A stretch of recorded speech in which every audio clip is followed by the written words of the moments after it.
All right, buckle up. This is one of those cases where second chances start running out. Watch closely, because what you're about to see is the court deciding whether help or punishment comes next. Good morning, you're Travis Shoemaker. Speak up, please. Yes, ma'am. And Mr. Shoemaker is currently on probation for the offense of injury to a child. That was a 5-year sentence that was probated for 5 years. There was a motion to revoke that probation filed, and we were here previously. Mr. Shoemaker pled true to counts 1 through 9, which include... With the exception of 7, Judge. It was 1 through 6. Sorry, you're 8 correct. and 9. Thank you. 1 through 6, and then 8 and 9. Just for the record, those include failing to report, failing to do community service, failing to do intensive outpatient treatment, failing to complete the battering intervention program, committing the new... And here's where things get serious. This isn't just missed appointments or paperwork. We're talking about new, violent allegations while already on probation. That's a huge red flag in any courtroom. New offense of domestic violence and false imprisonment in 2023 in San Francisco County, California. Has everyone had an opportunity to review that updated pre-sentence report? Yes, Your Honor. Are there any additions or corrections, Ms. Holmes? None from the defense, Your Honor. Mr. Not Hoffpower? for the state, Your Honor. And this was just an open plea, correct? Was there an agreement? It wasn't an agreement, Your Honor. It was unagreed. That's what I thought. Okay, Ms. Holmes, you may proceed. Yes, Your Honor. I've met with Mr. Shoemaker in regards to his violations with probation.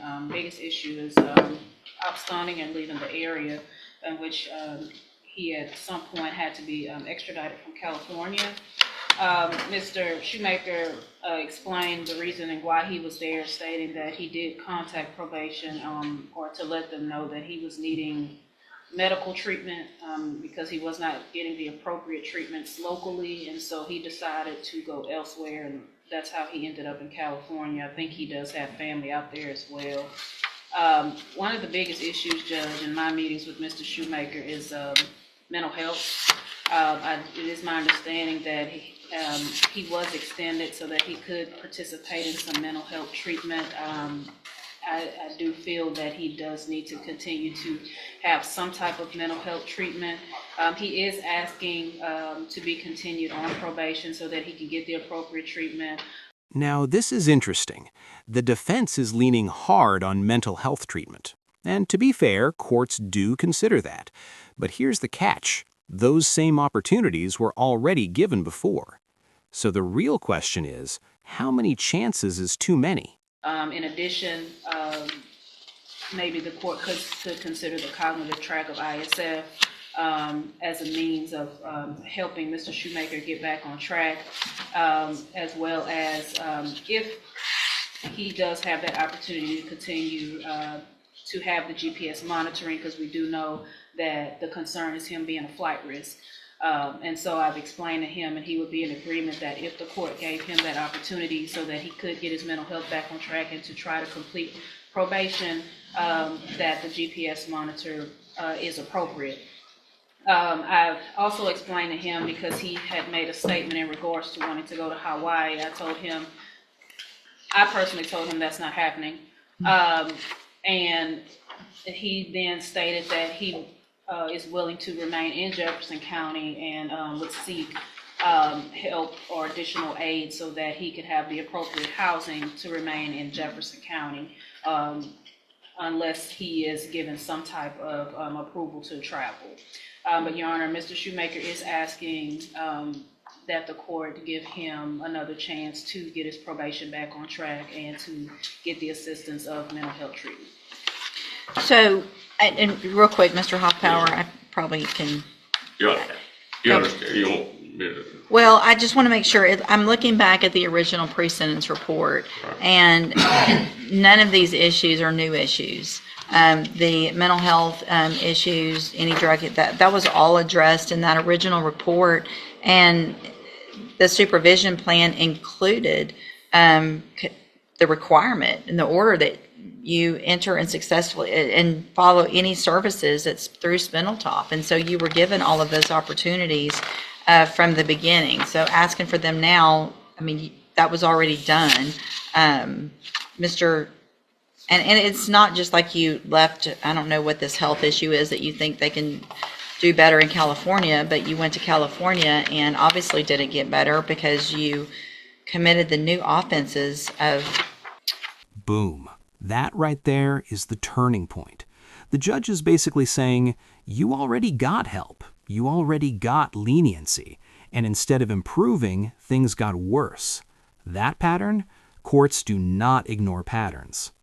Of domestic violence that, I mean, appear pretty serious. Mr. Hoffpower? Your Honor, and I want to make sure that the court, and I want to take judicial notice of the updated presets, but it's included in there is that he's gone to California twice and has been extradited. He went first time and was brought back, and in 11/30 of 2023, he was extradited back, and then when the court allowed him an extension, it went from a deferred to a straight probation. Mm-hmm. That's when the mental health stuff was applied. He didn't comply and actually was caught in California again. You're right. Without, he looks like for maybe a month he may have reported.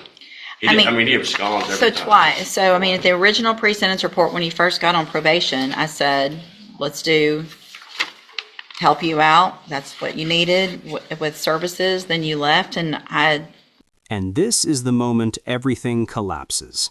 When a judge starts questioning their own past leniency, it usually means the decision is already made. You know, sometimes I look back at what I let people do and I wonder what I was thinking. Because you went to California, came back, said I need mental health treatment again, and I said, okay, and now it's the third time you're saying that after we've had to go get you in California. Is there anything else, Ms. Ruiz, that's not in that updated report that you'd like to add? So, Mr. Shoemaker, anything else, Ms. Holmes? Yeah. At this time, I'm going to find that you entered your pleas of true, again, to counts 1 through 6 and 8 and 9 freely and voluntarily. Find this counts true. Find sufficient evidence to revoke your probation, and at this time revoke your probation. Sentence you to a term of 5 years in the institutional division of the Texas Department of Corrections. You will receive credit on that sentence for any time that you've been in custody that the law gives you the right to receive. This is not a plea agreement. You have some limited rights to appeal. You can talk to Ms. Holmes about that. I'm handing you that admonishment. Ms. Holmes, if you'll get signatures on that and then get the bottom copy. I'm also going to hand you, Mr. Shoemaker, let's see, I probably did this back in 2022. When you were initially placed on probation, I'm not sure if I did that back then when we started, but because of the judgment entered against you, you're ineligible under Texas law to possess a firearm or ammunition. Possession of a firearm or ammunition could lead to charges against you. Firearm is a legal term. Read that written admonishment I provide you to make sure you understand that law, okay? And once you sign that, we'll get you a copy of the certification, and then you can go back with the bailiff. Thank you, and thank you, Mr. Ruiz.